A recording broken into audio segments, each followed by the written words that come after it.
Oh.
Yeah.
So I knew them that was when they were started.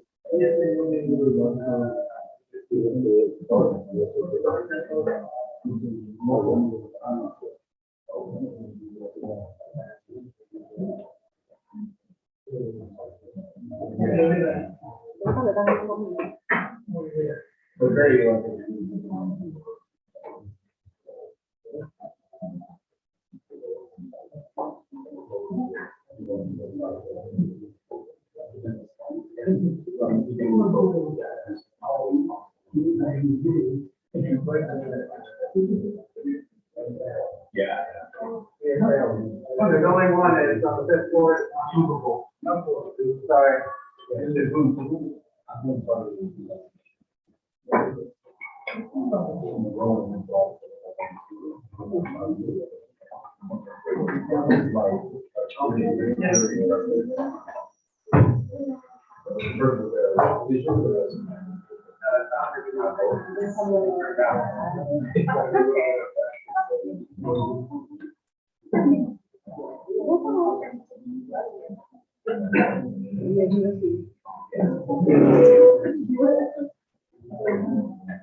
All right, are you ready?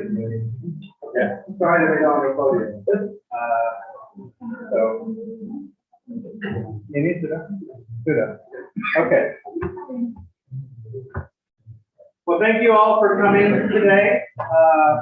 Sorry for the delay, but there was a class here earlier, and then we were just trying to find a podium, but there's only one podium in this whole building, and it's Monte Lima, and it cannot be moved. So we'll put this on our list to buy for next time somebody wants a podium. Okay. But we have with us today Reverend Dr. Shanta Organa, originally from Sri Lanka, but he's been in my country for many, many years. As long as I've been alive, he's been in my country. So we've been there just as long. He's the president of Omnia, and he'll tell you more about his work. And he's got a long list of accolades and a long history of lots of good experience. I learned just now that he is also a Baptist minister, so we have that in common as well. He's speaking today on what's wrong with our theology, so I appreciate your attention, and I appreciate your good questions after this talk. Thank you. Thank you. Thank you. Good afternoon, everybody. Very good to be here. Okay. It's very good to be here in Indonesia. This is in the next 2 days we will do some training. Banda Andrian, my colleague, is the one who manages my life when I'm here, and we are going to be working on doing a training in Solo with the hope of starting what we call interstate peacemaker teams. These are teams of about 20 people who collaborate with each other across the region. They build power and act on issues that arise from the ground up in their community. Okay? So we have already trained over 4,000 peacemakers around the world and formed them into 190 at this point. And formed them into 190 interfaith peacemaker teams in 4 countries right now: Bangladesh, Nigeria, Sri Lanka, and Uganda. Right at the moment, this week, we are training also in Liberia. So we will be moving into different countries. It's a rapidly growing movement. We had to step back during the pandemic, of course, like everybody else. And so we started training online. And so as a result, we have people from many countries joining in the training now, with the opportunity of taking this out to many others. So the last time I was in Indonesia was immediately after the 2004 tsunami. You all remember that as a theoretical event, I know. And then again after the one in March of 2005.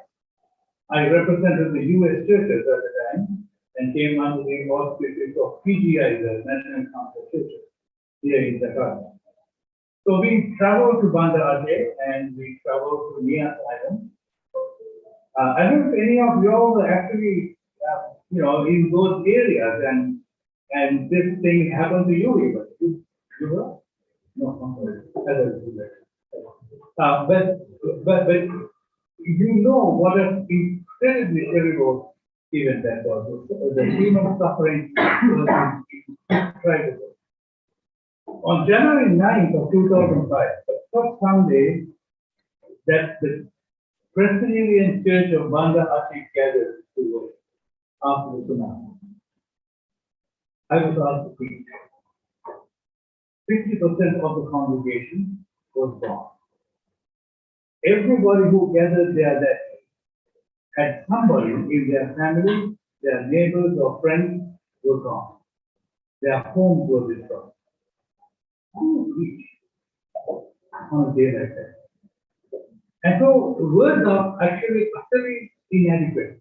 So it was a time to sit in silence. It was a time to enter into the depths of each other's pain.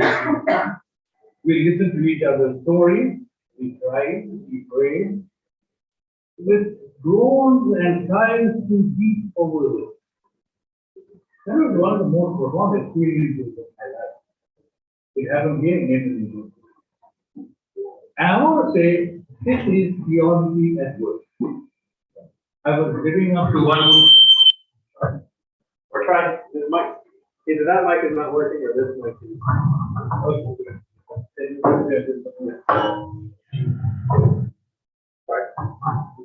So I want to, okay.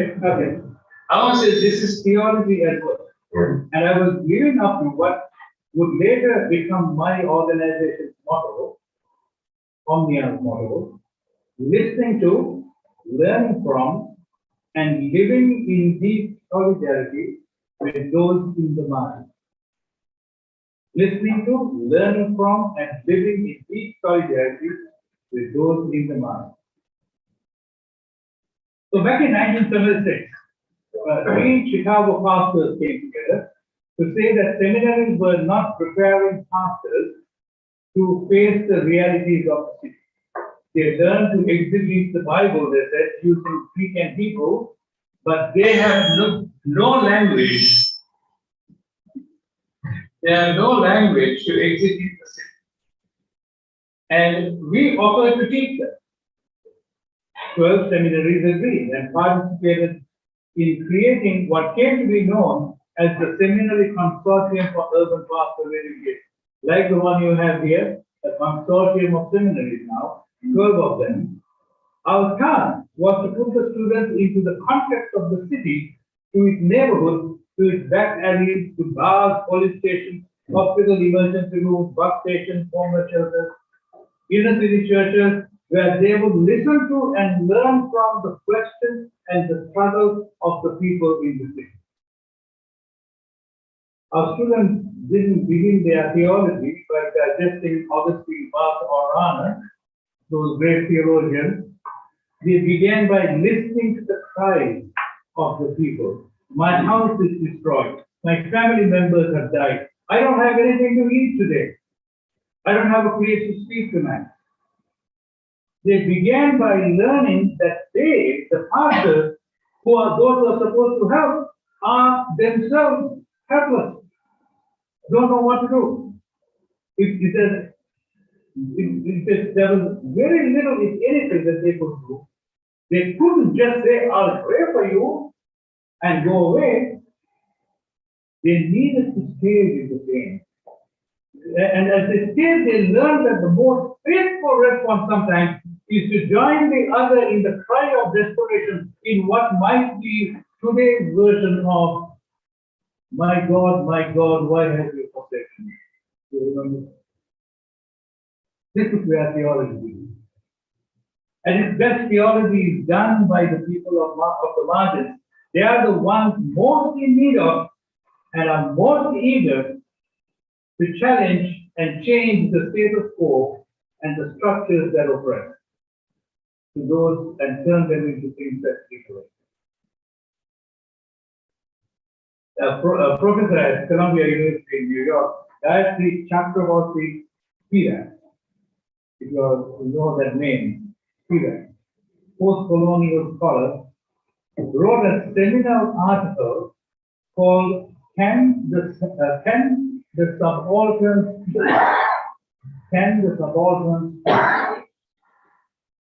This lady spent her summers in Indian villages, living with them, sharing their lives, working in their farms, listening to their struggles and stories. She wrote that the margin, and I quote now, is not a place of weakness or self-deprecation. Rather, a place pulsating with critical activity. It is alive with argument, controversy, and creative discourse. Right? Many others have spoken to this, but none more influentially than Paulo Freire, a name you all probably know, of the pedagogy of the oppressed thing. And we began to focus in my organization deeply on contextual learning as a method of theological reflection. At the end, the students build a theological framework that is inductive, innovative, experiential, and relevant, and engages the students in creating effective practical solutions to the real questions that people are asking. They receive skills in organizing people and organizing money in order to build powerful movements that address the most pressing questions of our time. Are you all getting this all? You understand what I'm talking about? Okay. I'll stop from time to time and ask you, okay? And if you have a question or comment, it's okay to speak. All right? I'm not a lecturer, I'm a teacher. Right? So I want to get it out of you. Right? So here's what Freire said, Paulo. He taught us, and this is what I'm saying, he taught us that our first context is the classroom. We usually assume that in the class, the teacher knows everything and the students don't know it, right? But this is false, he said. The students know greatly more about their context than the teacher could ever know. Therefore, what you do in the classroom is to create a learning community where the teacher and the students learn together. So if that is the case, then who is in the room matters a great deal. So it is not today, not right now, but another time when you are gathered together, it is important to learn the story of the people who are in the room. What moves them? What is their self-interest in coming to this class, right? What are they hoping to achieve? It is also important to understand this other person who is not in the room, right? Because when you know who is not in the room, you know that you are bereft of a perspective that might have been there. You don't have that perspective. You don't have that experience. So therefore, we also ask our students to express this question. What are their own areas of marginality and their areas of privilege?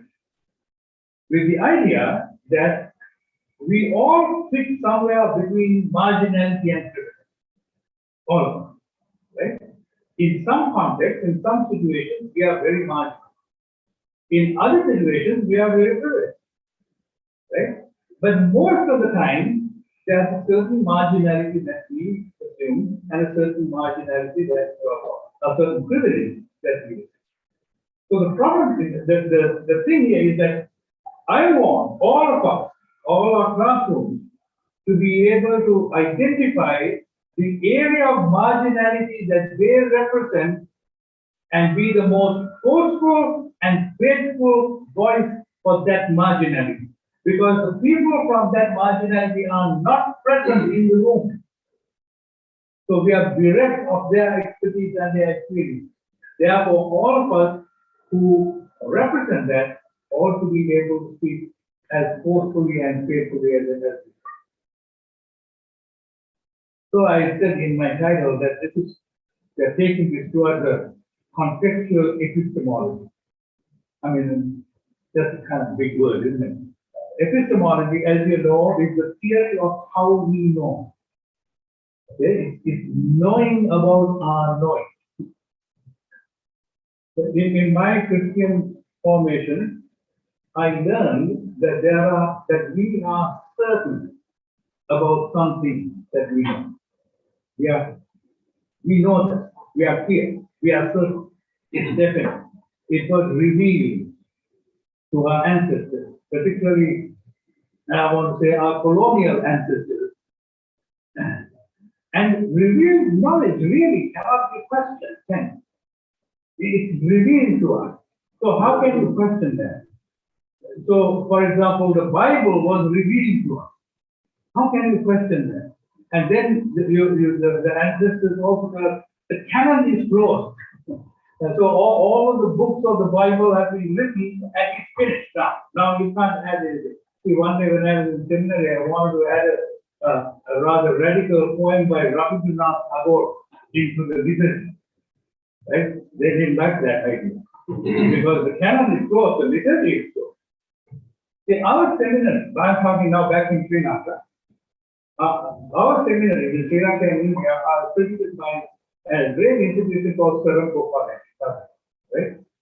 Like how you all are accredited by the different systems. They decided that the students need to know 3 B's before they become theologians. And the 3 B's are Barth, Brunner, and Bultmann.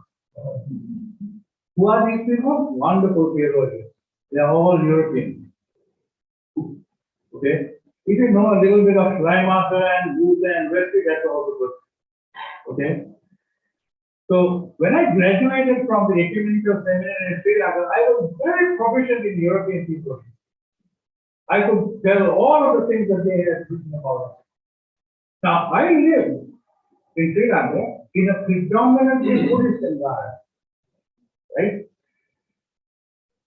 That we must be proficient in Buddhism didn't really occur to Surapapa at that point. Back in 1970, right? I'm old. So, but we should know Buddhism and we should know scholars of Buddhism as better than what we know Bart and Bruna and Goldman didn't occur to them. That was the problem. And then you remember, shortly after that, after I graduated from seminary, there was a whole conflagration that arose between Sinhala and Tamil people that led to a 26-year-long war. You all remember that, right? 26-year-long war. That was a question that we as seminarians ought to really understand, didn't occur to them. That is the problem that we are dealing with. So let me give you some examples. Now I'm back to America, back to school, the seminary consortium. So there's a gentleman by the name of Osage Usteku. It's an interesting name, isn't it? He's an African American Baptist preacher, by the way. Very interesting guy. He was on our faculty at the time. On August 9th of 2014, he heard a devastating piece of news that an 18-year-old black man by the name of Michael Brown was murdered by the police in his hometown of Ferguson, Missouri. Police shot this young man while running away after an altercation. He was unarmed and in no way a threat to them or anyone else. They shot him in cold blood. He left his body on the road for 4 hours. Police have a long history of killing black people, but for a long time, many people didn't see it, only few days. But this time, it was caught on video.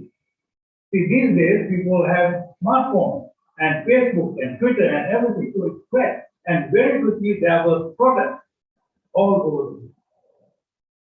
Sekou learned about this and immediately went to his hometown of Ferguson and started training the young people and how to do protest effectively. He knew that because he was trained in the civil rights movement years ago. And so a few months later, I invited him to Chicago to speak to our students. And Sekou got the students to formulate a theology based on Michael Brown's mother's speech. It was the story of Michael Brown's mother and what happened. And then he said of the protesting young people that they were crying out, these young people, he said, these queer black young women, the most marginalized people in our society. And these saggy panted young men, you know, they go with their pants halfway down their legs. Saggy panted young men. They are the ones who are leading the movement towards justice. Those who are most marginalized in society are going where the church is afraid to go. God is speaking to the young people and the church is not listening. It is 50 years since Martin Luther King, he said, 50 years since Voting Rights Act, 50 years since Bloody Sunday in Selma to the physical years that took place. It is as if nothing has changed. It is open season on black men and women. So he asked this question, what is wrong with our theology that we are letting this happen?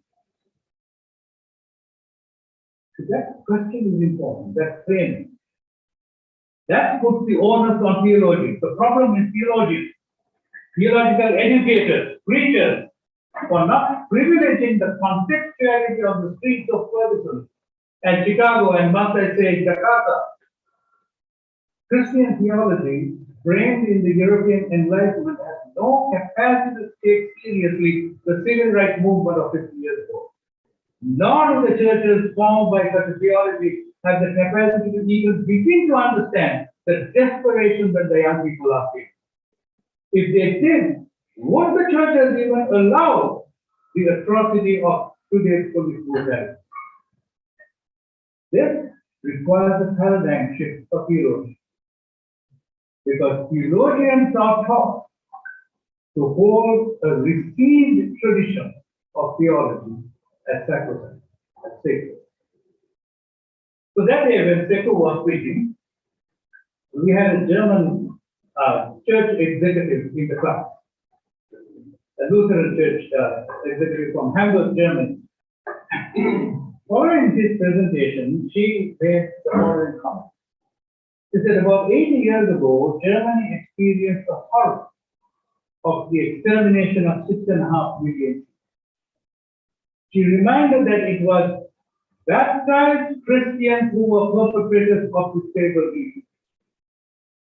Christian theology had some hard questions of itself, she said, and the result has not been the same. We have struggled to find in our scripture and theological tradition what led Christians, not in spite of our theology, but because of our theology, to perpetrate this horrible crime.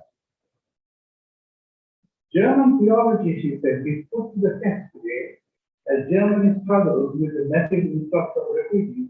How will they integrate? Has German theology actually changed? After that is the question that she wanted to ask. So the theological work that is still before us is not only within Christianity, but in other religions as well. So for a while, I worked for the World Council of Churches, right? It's sort of very large ecumenical organization. Christian denominations part of it. I was the director of interreligious dialogue and cooperation, which meant that I got to relate with all of the other religious leaders, Muslims, Jews, Hindus, Buddhists, Baha'is, Sikhs, Jains, everybody. That was my job, to relate to them on behalf of the Christian. So one day I was invited to an interreligious conference convened by the late King Abdullah of Saudi Arabia. So this happens in any interreligious conference. You all know we've been to this. When you invite religious leaders, most participants are older men. Did you know it? They are older men. Less than 10% of that gathering of 250 people were women or people under 30. So there was a little protest that arose from the audience. And in response, I must commend them. They immediately went out and brought a woman, a young scholar from the University of Madrid, Dr. Metia Nedji. You can look her up, Nedjar. Okay? And her speech, this is a Muslim scholar, okay? Her speech challenging Islamic theology, she said this. Christian theology, she said, is not the same since the Holocaust. It changed. Muslim theology is not the same since 9/11. It changed. But she asked this question. But both these atrocities were committed by men. Why is male-dominated theology still the same? That's an interesting question, isn't it? So, the question for me is, what's wrong with our theology that after 50 years of civil rights, we still struggle with brutal and blatant racism? That's a good question to ask. There's another theologian I'll just throw in. There's a great African-American theologian at Union Seminary in New York. He died not too long ago. James Cone. If you ever look him up, James Cone. He wrote a very important book called, it is important for me, The Cross and the Lynching Tree. The Cross and the Lynching Tree. And he points to the blindness with a strong critique of America's foremost theologian, his own predecessor at Union Seminary, Reinhold Niebuhr. Preeminent theologian. And despite his astute explications of public theology, Niebuhr did not see the utter horror of lynching, which is a terrible thing that happened for African Americans in the United States for a long time. The horror of lynching as a theological metaphor applicable in the United States Army. He didn't see that. And so Cone takes him himself. Why? Because he never, being a white man, is able to see only through the blinders of the European Enlightenment. That's why. He wouldn't see it from the other side. He couldn't see it from the other side. So many churches today don't see the killing of young African Americans or the Black Lives Matter movement as having an impact on our theological construct. And constructive theologies that are written on that matter still don't represent the central notion of received theology. That's our point. Okay. You okay with this now so far? All right. Okay. Give me a thumbs up from time to time, so I know you all are following, okay? All right. So my organization from our early days committed to following Paulo Freire's pedagogy. With Freire, we accepted that education is never value-free.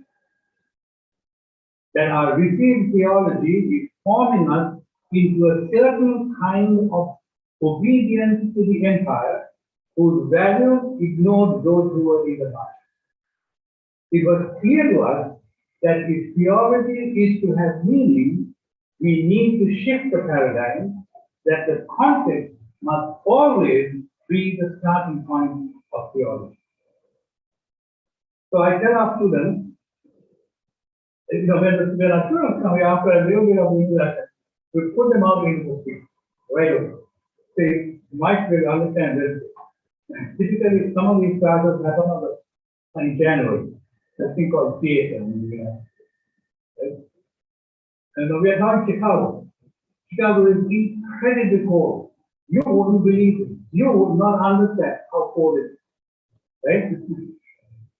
It is minus Celsius, about minus 20 or 25 or 30 Celsius. Right? So first week of January, the students have come. And I tell them, okay, now bundle up, get on your coat, we are going out to the street. And they say, what is this weather?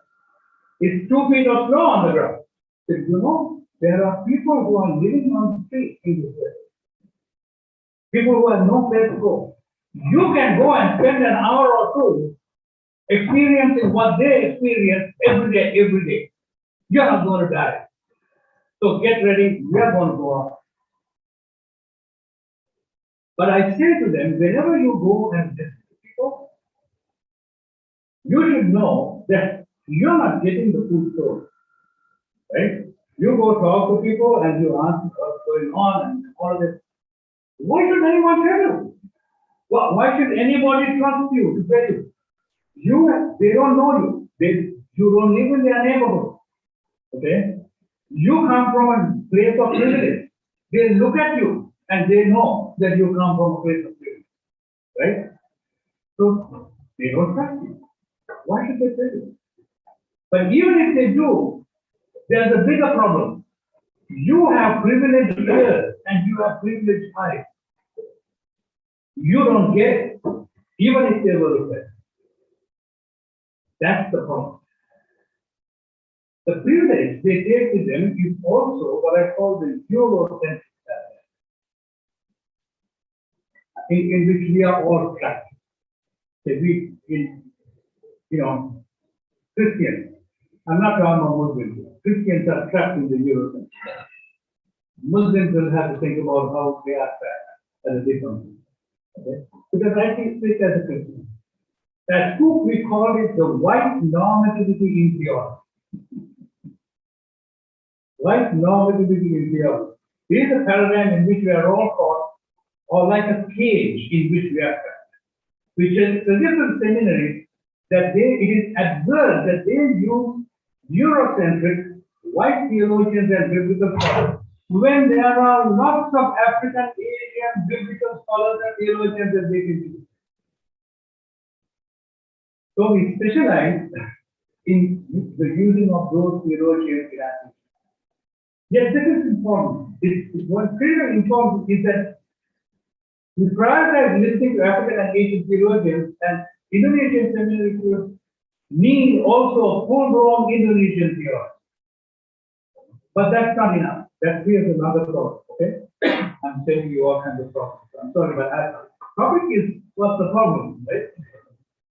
See, much of African, Asian, and dare I say Indonesian theologians are also caught in this paradigm of white or European or white nominalism, which I suggest is a subset within what we might call, what I call, the European hegemony of ideas. Very hard to shift from that paradigm because we have colonized. That's a load of things to lay on you, a great deal to unpack. I won't have enough time to do that, but I want you to think about that first. I'm myself still working on it, and in the Freudian sense, I'm here to learn from you about that, what you might think about it. So before I end here, I want to draw a few provocative, haven't I done this already? A few more provocative ideas. After 50 years of pedagogy of your press, only a few organizations and institutions have really attempted Freudian ideas. So my organization went through a bit of a self-examination between 2014 and 2015. And we came out from that self-examination saying that we must shift. We must shift. We don't need to ask everybody else to shift. We must shift. So we expanded our mission. Right? We call ourselves Omnia. First of all, we dropped the name Scoop, called ourselves Omnia. Omnia means all. All. Okay? It includes all. We expanded our mission from seminary students to religious leaders and practitioners on the ground. From a commitment to Christian communities to a commitment to all religious communities. Muslims, Hindus, Jews, Buddhists, everyone. And from Chicago to cities and villages around the world. And from places of privilege to places of marginality, particularly those where religious extremism is a problem. We thought that would be a key thing that we wanted. And we are still learning how to apply the new things we are learning from wise Muslim traditional rulers in Nigeria, or Buddhist monks of Sri Lanka, or teenagers in Bangladesh about life and how to live, even about faith and about God. So we went to Nigeria first, where religious extremism was very strong. With our local partners there, we chose some of the toughest, most courageous, no-nonsense men and women, some of them religious leaders, other professionals, and built what we call interfaith meetings. Teams of 20 people would come together, and not because someone told them, but it is their self-interest to do so. They are outraged by their suffering, and they want to find a solution. And they are discovering that working together, collaborating and building power creates that opportunity. They are tired of religious legitimation of violence or the received theologies, exclusivism and superiority. So Muslims and Christians come together, they are revolutionary. We build disciplined peacemakers. In a highly agitational training, they learn to collaborate, listen to those in the margins, and build power individually and organization. Act strategically. They learn to have a clear-eyed and hard-nosed evaluation of their performance. And the people in their communities may have a self-interest around a very large problem, like it's a extremism, very large problem. But the team knows how to cut a small slice of that very large cake, right? One that is urgent, relevant, and winnable. Winnable. It has to be urgent because people must say, this is something that we really want to do. It must be relevant, but because it must be applicable to a large constituency community. It must be winnable because if you don't win, you're going to lose all your people. Right? But if you win even a small one, you can gain more people, build more power, and then you can win a larger power. They learn to be sharply focused. They know they have no time to be distracted. People who are in the margins don't have time to be distracted. So they are disciplined people. So, a couple of thoughts. In Gombe state of Gombe, Northeast America, a Muslim woman and a Christian woman did a one-on-one conversation in one of our. And they decided that they would get other women in their village to do the same. 3 months later, 11 pairs of women came together. 10 months later, 120 women crowded into a room. And they came to tell me what they were doing and how they were going to plan the next step of their life. In February of 2019, there is going to be a general election in Nigeria. And you know what happens at general election? Violence. People kill each other during election. And the women decided there will be no violence in our community during the election. Right? So in October, they decided that 5 months later they were going to have the election. In January, they called a community feast. They brought all the women together, 2,000 women. They had a feast. And they said one important thing. They said, we are going to make a commitment to each other right now that we will keep our husbands and sons from committing violence during the year. If they commit violence, we are going to go on strike. We are going to go on strike. You know, there was no violence there. And as a result of that, 20 more IPCs, as called the interfaith peace interfaith, were started in the In Bangladesh, a Dalit Hindu woman leads a team in Swami Ramadas temple in the slums of Old Dhaka. He takes inspiration from the Swami who stood against caste discrimination and stood for equal rights for women. She and the IP team, who are mostly Dalit Hindu women, are ready to take on that oppressive system one piece at a time. In that community, there's an IP team of teenagers. They took on the difficult question of child marriage. Happens in Indonesia also. When one of the team, 16-year-old, was going to be given in marriage, the team tried to talk the parents and the village elders to stop it. They held public events and protests. None of it worked. Because the thing about Bangladesh is that they have a IT team made up of lawyers. So they went to the lawyers and said, you all need to help.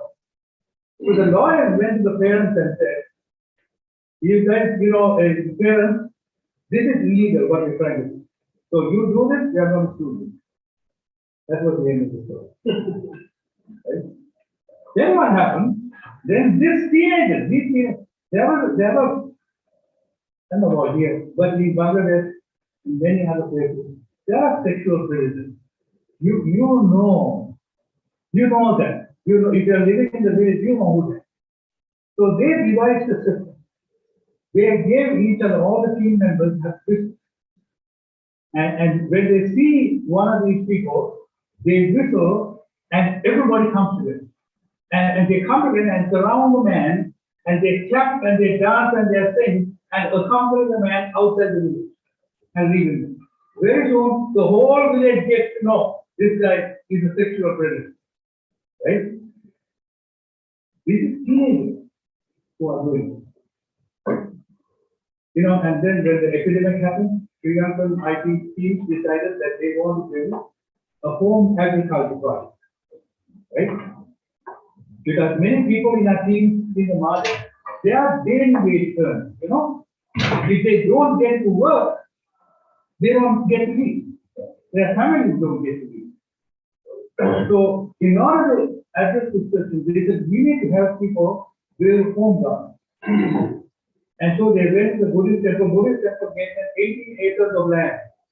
And they said, we are going to create a nursery, of vegetables and yams. And we are going to give the plants out to everybody in the village So all the IPT members in other villages, so that they can plant those vegetables and yams, and they will have something to eat. So that was there with the family. But today, you know what's happening? You know, Sri Lanka is going through an enormous economic collapse. People don't have things to eat. No food, no gasoline, no petrol, nothing, right? And during that time, these people have hoped down. It's become a lifeline for them. I can tell you hundreds of stories. But the point is that every day when we interact with people and build relationships, we learn something about life and its resiliency. About people building healthy communities, about faith, and about hundreds of ways in which it is expressed. This is how we learn. This is the contextual epistemology that we learn. We do the time. Can I do a couple of other things? Are you all right? Yes. Okay. You okay? 10 minutes? Okay. So the second thing, that is the first thing I want. Second thing I want to do.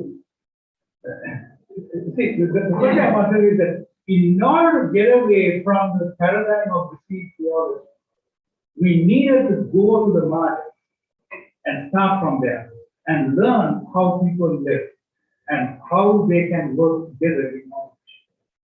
Right? So that's number one. Number two is this. We noticed that one of the most prevalent and dangerous ideas that cover almost all humans, most human beings, is the idea of supremacy. Okay, idea of supremacy.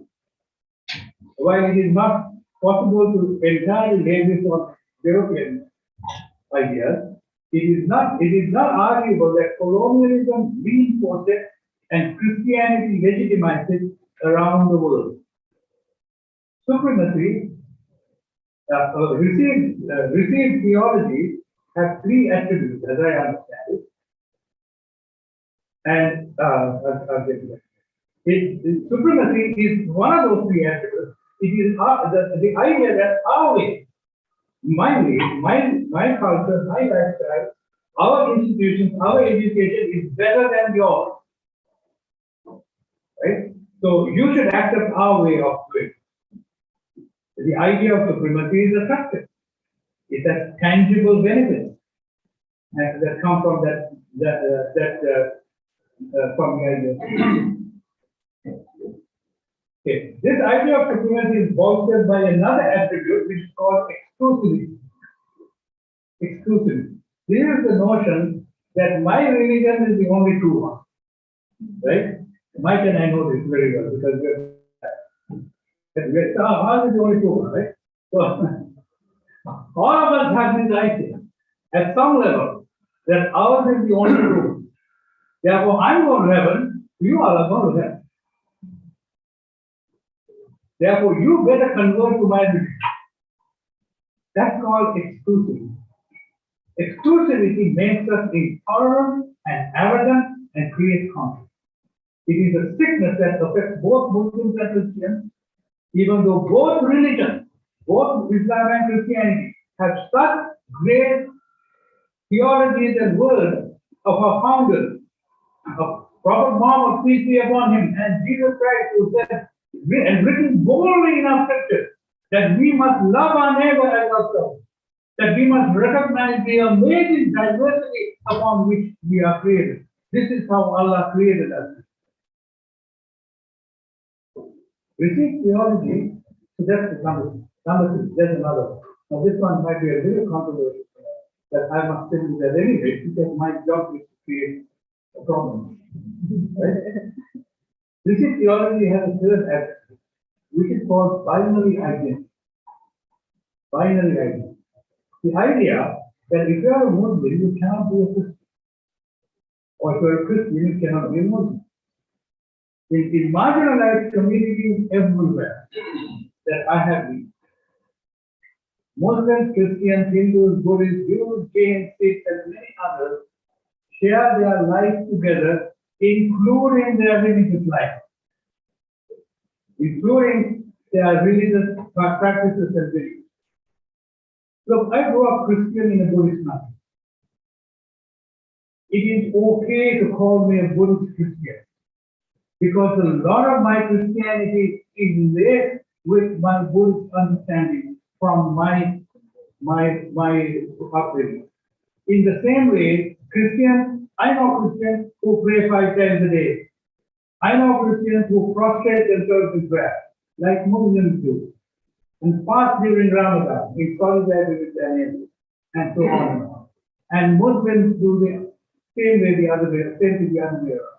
I know that it is even difficult to think about it in certain Muslim countries, also in Christian countries, but that's the problem.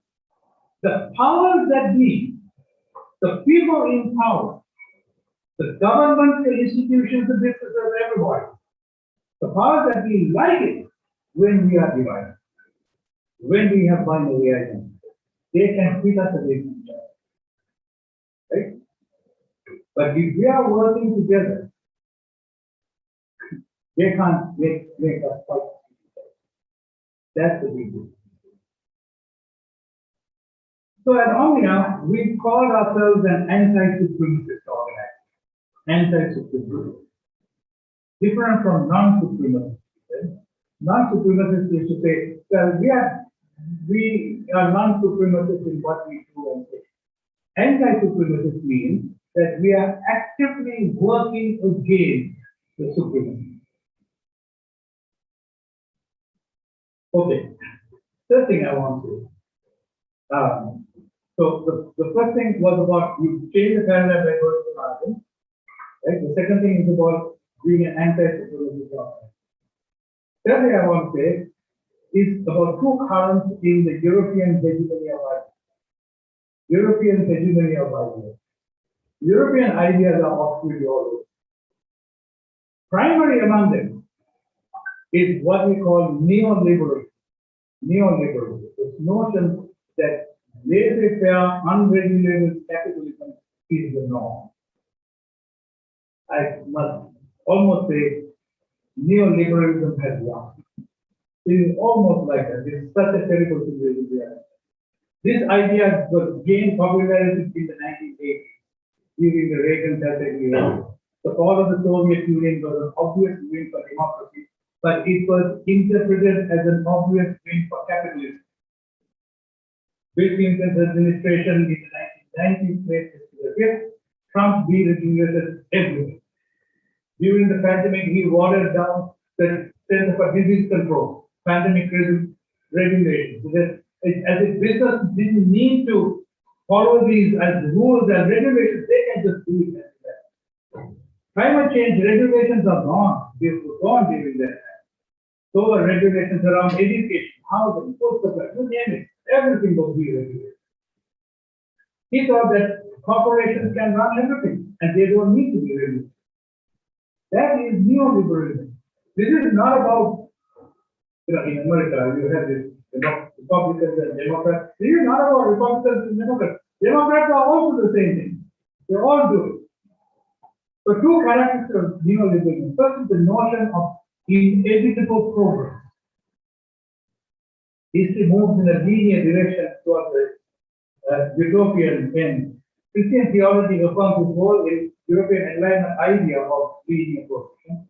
This to me is one of the fundamental myths of European hegemony. Hegel, Kant, many of the philosophers of the European Enlightenment gave voice to the idea because they were enamored by the indomitability of the European Empire. The European Empire was going to do it. They thought European Empire was going to be the savior of the world. So they gave us the salvation gift, that hope. Only those who join the stream of history can be saved. This is not some fundamental theology, This is progressive theology, including Whitehead, Kaya Moltmann, all those people. Classic European hegemony of life. That's the first thing. Second thing, it promotes a hyper individualism. Okay? Hyper individualism. You all know the name Ayn Rand, R-Y-N-D, Ayn Rand?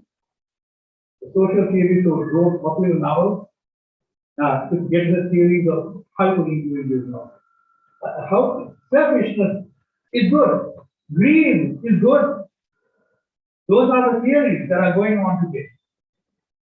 Republicans and white evangelicals are utterly enamored by Ayn Rand. Christian theology says for me. I know that you will agree that the biblical notion of salvation is communitarian. It's about doing this. One of the primary evangelists of the 18th century, 19th century, Charles Finney, prominent preacher of the one called the Second Great Awakening. The Greek conversion meant engaging the kingdom of God on earth, here, today. It's a great sense of optimism about human progress at the time. 20th century. And what happened in 20th century in evangelical theology? Billy Graham came along. So I heard about Billy Graham. The really interesting shift was the primary message was about dying and going to heaven. This is why you should convert to go to heaven. Will you take Jesus Christ as your own personal Savior? Graham pleaded with his audience with graphic details of the fears of hell and rewards of hell. I don't know if you all are influenced by Billy Graham, but I must tell you, it's a thoroughly unbiblical phrase. But he used that phrase to convert millions around. So with Ayn Rand on the political sphere, Billy Graham in the religious sphere, the religious hyper-individualism has seared into our consciousness. Right? So a hyper-individual leads people to say this: I am rich because God has blessed. I am rich because God has blessed. The unspoken corollary of that is you are poor because God has cursed you. That's what it means. This is what leads to the heresy called prosperity theology. You all know about this, right?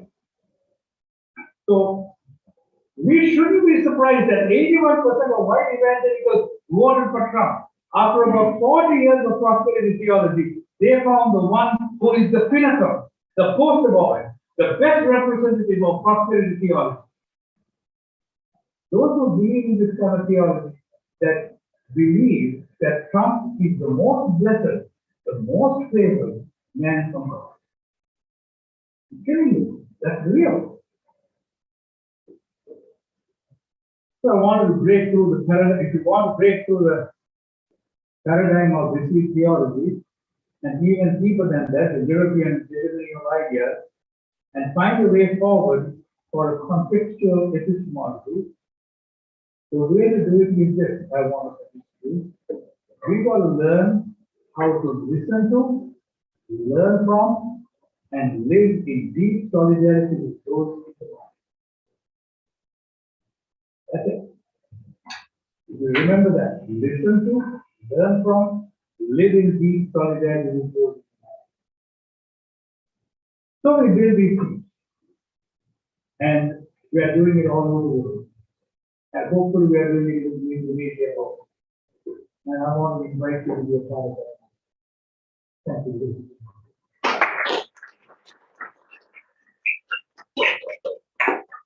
Thank you, Dr. Shanta, for giving us much to think about, especially me as a white even local. But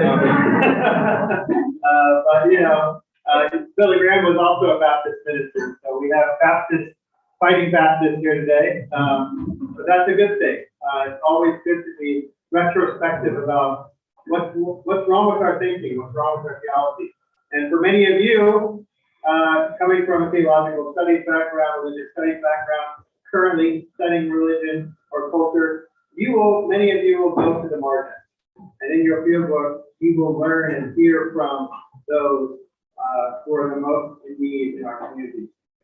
You have an opportunity for the next 20, 25 minutes to ask questions while Dr. Shanta is here. And as he said, he's invited you to come and see and hear more about what they do. And a lot of you, this would be really good opportunity for you folks even during your education, you get involved in work like this. So I open the floor to you. Do you want to take one question at a time or three questions? Yeah, Indonesia does three questions at a time. Yeah, let me also suggest that we don't have to be just questions. It can also be your own perspective. I'm here to learn from you. All right, who would, please? Yeah. Say your name and where you're from, maybe what you're doing. Yeah, that'd be great. Yeah, my name is Reza from JFK.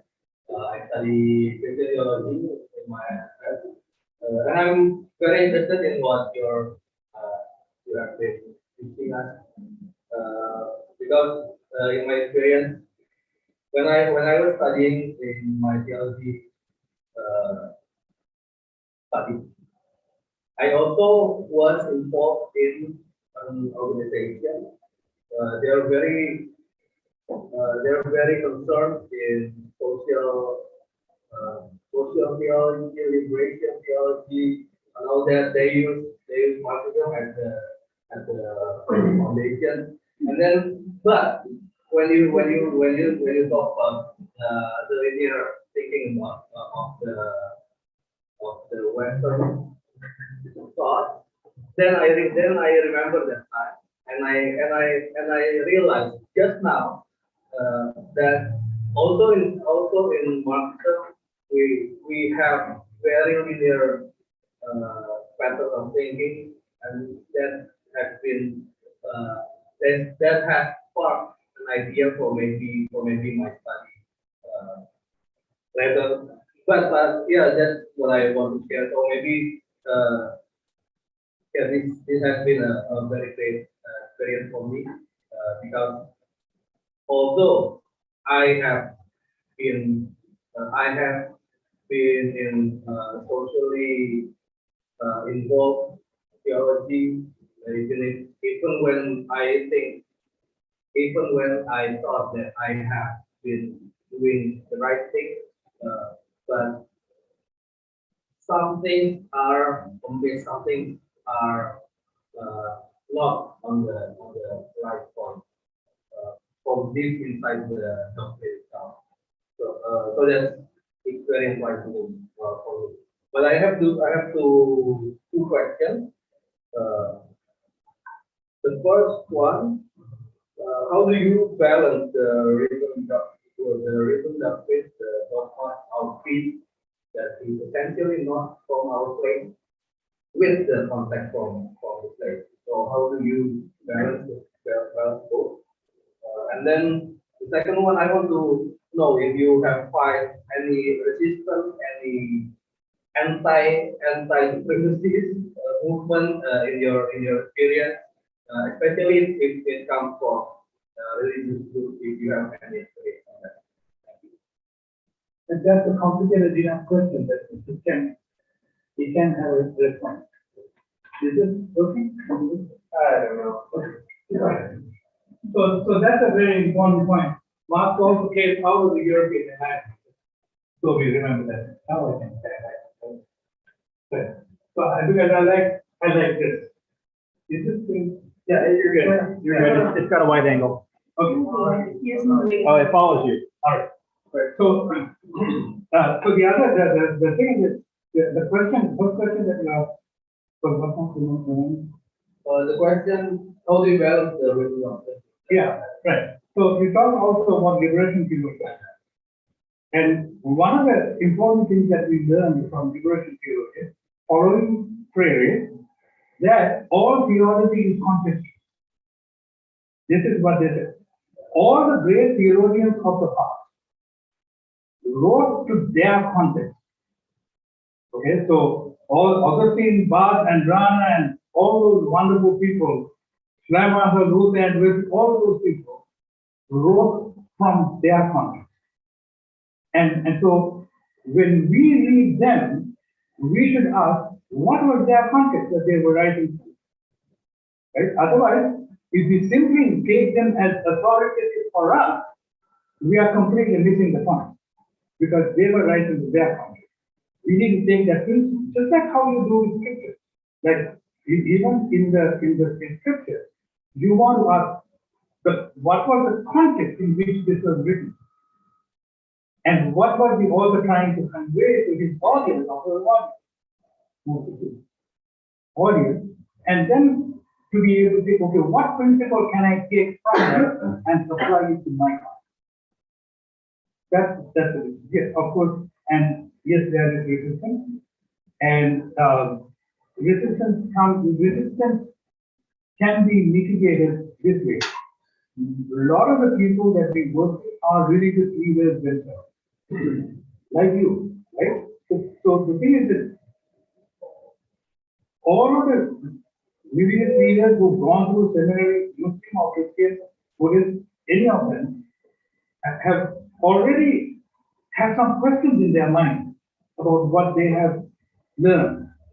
Because the reality on the ground doesn't fit with the received theology, even if it is Buddhist theology or Buddhist philosophy or Muslim theology, it doesn't always fit with the reality on the ground. So you have to ask some questions if you are serious about your work of being a religious. And so what you do is you tap into that, then they begin to realize, oh, there is more to it than what we thought. And so suddenly you have an ally with your religious view. And so if somebody comes and gives you, tries to go against you, then it is these people. It's not me. It's them. They are the ones who are going to put the data. Okay, is that helpful? Were there any proof that certificate back? No, not yet. We are only 5 years into this. Okay, so I'm sure there will be. If you do good things, there will be people who. Okay. Because if you don't have people who oppose you, you are not doing something. Okay, so that's a question. That's a useful bit. Yeah, please. Thank you very much. This is a debate. So in relation to the idea of theory, what would be the limitation the theological conceptualization to deal with any kind of any kind of issues of marginality? There is an indication that theology is not good pass. We have engaged in discussion on colonializing after understanding as we have explained. Theology has been part of the colonization for a very long time. But having the ideas, thinking, for example, marginality, the marginality that has been created by theology. And when we think of theology, there has been already included an exclusion. There has been already a marginalization. So in relation to that, how is this theology that we think of about the marginality that theology itself has created? We have dealt with, the things that we have dealt with. Let me just take an example.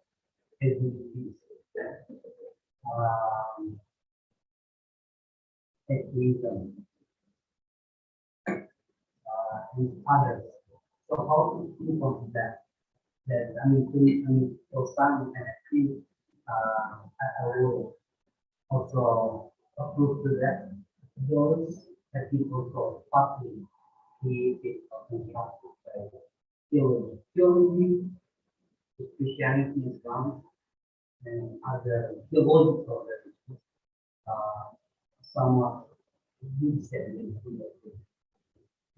You want to get more questions? Or can I just? You can go ahead and answer that. That's a big one. That's a long one to answer. So I think you're good. You are exactly right. The moment you say theology, you as an exclusionary element that comes in. This is a part of the supremacy problem. Right? You all have heard the name Wesley Arirara. You remember that, right? Wesley wrote some very important books. He's a good friend of mine. He and I, together with some others, created an experiment at the World Council of Church some years ago. This is an interesting story. And this was to bring at least five religions, scholars of 5 religions together to the table and to say to ourselves, the time when we did theology by ourselves is over. We had to do theology together.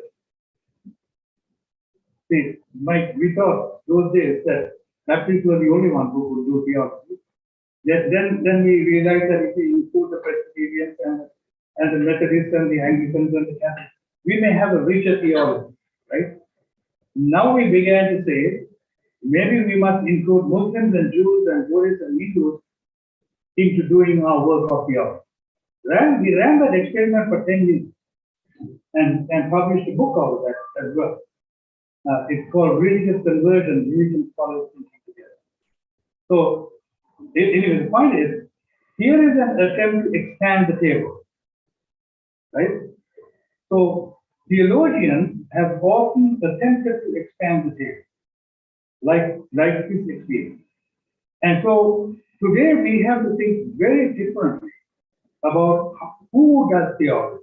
Not only how we do theology, but who does theology. And who does theology in this experiment was to say it must include Jews and Muslims and Hindus and Buddhists. Now, I would push that to say, even without that, it must be people who are LGBT. It must be people who are trans. It must be people who are poor, right? We must have women at the table at all times, right? If you don't have women at the table, then I don't even go to the meeting anymore, right? Because you're just cutting out a whole section. You're excluded. So the point of being an anti-supremacist organization is to say, we've got to be omnia, we've got to be all. We've got to be as inclusive as we possibly can. And that includes that includes our responsibility for all of those non-human beings that God has created. All right? Is that all right? Yeah. Yes, you're right. So for that, let me speak to that. How do you anticipate the challenge of the theology? Including the proposal like wise into dialogue. The dependency that we have to rework.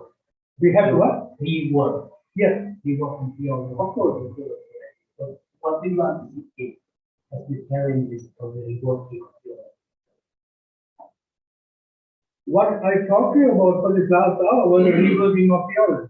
It is a question of understanding what is wrong with our theology and saying, how are we going to address that? Here's my problem. What I was trying to tell you here is this.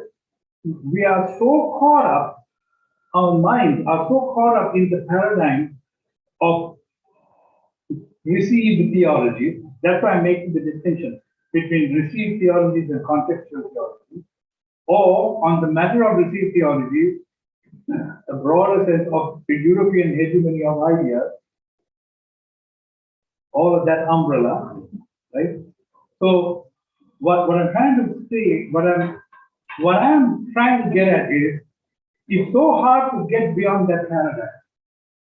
It is almost as we got to start from below afresh.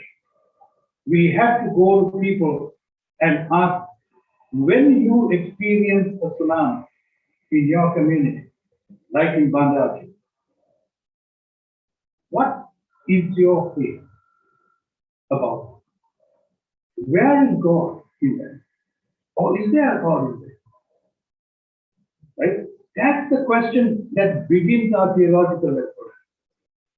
When you go to a poor community and people are saying, I don't have anything to eat, that's the question that begins our theology.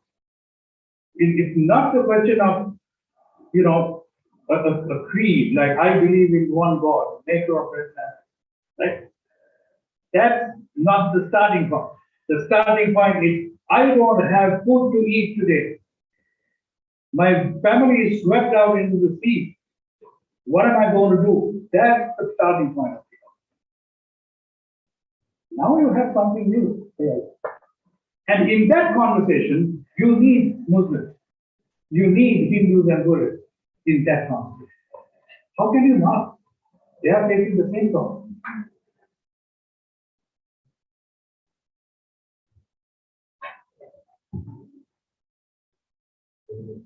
I'll take it.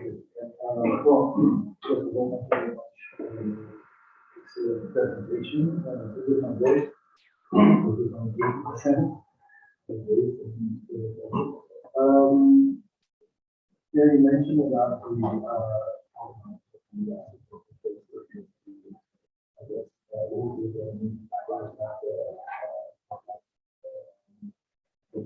the whole emotion and phenomenon of the whole ideology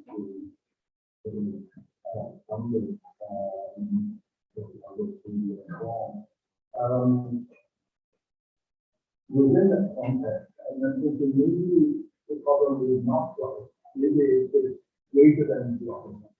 Maybe it's a problem of the modern nation state. The modern nation state. Yeah, maybe the problem is democracy. Maybe the problem is image and the civil rights movement has been there in the 60s, and now we are 60 years after the civil rights movement, and nothing has changed really when you look at the institutional racism that we're seeing and the kind of division and polarization that we're seeing. And if you look at that phenomenon and then you think about the rise of the social benefit and the ruling nationalism, which is also happening in many parts of the world.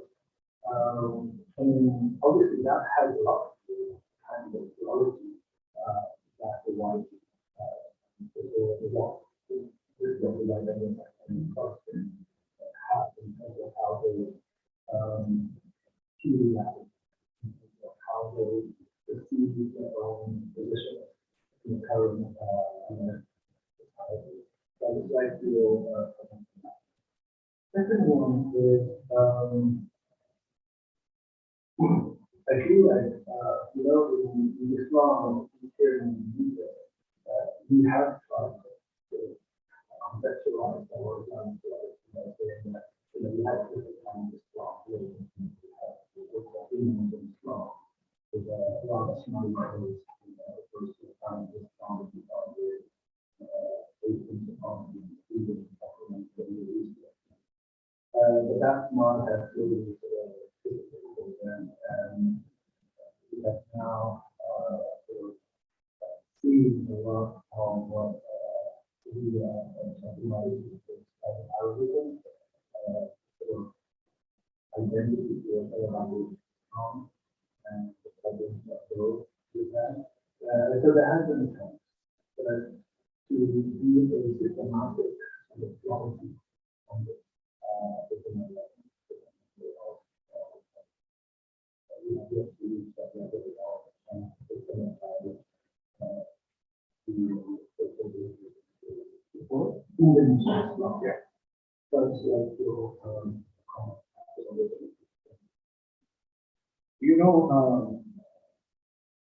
I take that those comments seriously. I wanted to know that it may not be an issue with theology at all. But here's the reason why I would speak true theology. First of all, because I'm serious. That's obviously. But it is also because I feel that's not a good word. I believe in churches. I don't know the accent between churches. I believe in churches. Churches, like other religious communities, like mosques, are gathered community of religious believers who come together because of a particular theology. Right? So theology is important. Theology can motivate people. Theology has in history motivated people. And Christians and Muslims and other religious people have done tremendous things for humanity over the centuries because of theology. So I don't want you to get it wrong that I'm bashing theology because I don't care about theology. I care about theology. Therefore, I ask these questions.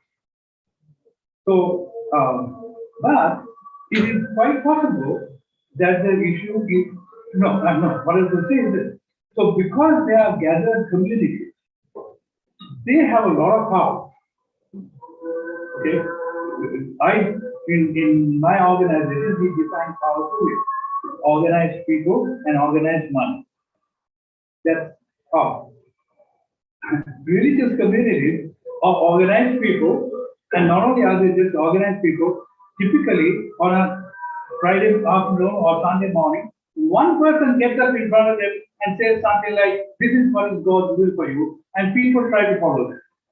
Preachers think that more people try to follow this than actually do, but people try to follow this. And religious communities collect money, right? They have ritualized collecting money, both ingredients that go to building power. Therefore, religious communities are important. They are an underutilized resource for changing structures of society. Right? In that context, if theology is not living up to its potential, or if theology is being a stumbling block to the changes that we want to create, then we got a problem that we have. Yes, it could be a matter of human nature. Yes, it could be a matter of a variety of other things, including Enlightenment ideas from Europe, European Enlightenment ideas, which may have nothing to do with religion, right? All those are possible options. But I'm a theologian, so my beef is with theology. My struggle with okay. Now, having said that, I lost the specific Indonesian. Okay, Indonesian is contextualization over the years in the Christian world happened in many different ways. When Christianity came to Indonesia or to other parts of Asia, it came through missionaries, and they brought their particular version of European Christianity. A great theologian from Sri Lanka called P.T. Nines once compared European Christianity to a potted plant, because these missionaries brought up a potted plant. And we thought that that is all there is to it. No, we have to break the pot and plant the plant on the Sri Lankan soil. That's how it grows, and it becomes Sri Lankan Christianity, not a British Christianity, right, or a Dutch Christianity. That's how it happens. I think that's the same thing that you're talking about, not similar thing. You're talking about with Indonesian Islam. Fact of the matter is, there's an Arabization that is going on. And I'm saying this as a general observer of religion. There's an Arabization, the Wahhabism, the Salafism that is done. By the way, just the other day, Al-Azhar scholar was talking about how Wahhabism is not a proper theology of our Sunni Islam. Huh? Of our Sunni Islam. That's correct. Yes. I don't remember exactly what it is, but we got to. Anyway, this has been spreading because of Saudi money and spreading all across Afghanistan, Pakistan, subcontinent to Bangladesh. And so Indonesia has stood, actually Pakistan stood, although the system of India, Pakistan, Sri Lanka, all of those were very strong Islam traditions that could stand against the kind of Wahhabism or the Arabization that is going on. Indonesian Islam like that. I mean, we all look to Indonesian Islam for, as far as I can remember, as sort of the gold standard of, what can I say, progressive or not progressive, but tolerant Islam, a broad-minded Islam, even a progressive Islam. We all look to Indonesia. I have spoken very much about Indonesian Islamic scholars who've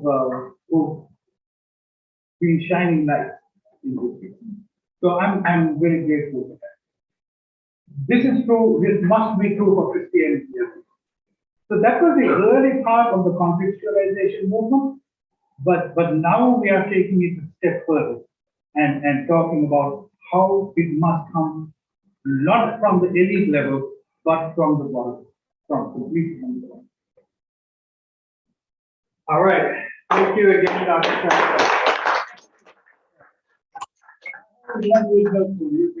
Good listeners, I hope we could come. The call to prayer tells us that it is time, and I hope he's giving you something to think about as you frustrate yourself. We have a small gift that we'd like to share. Thank you. Thank you very much. Oh, wait.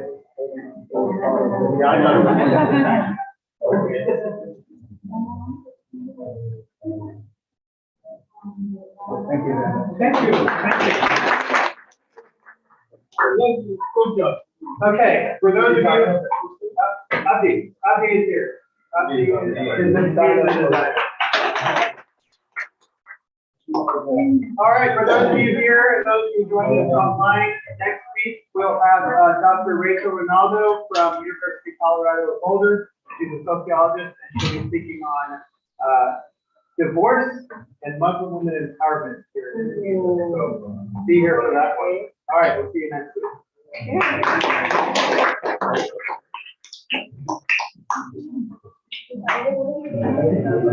Can I get a picture with you? I want to send it to stupid.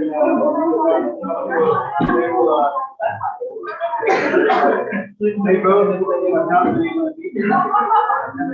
Oh,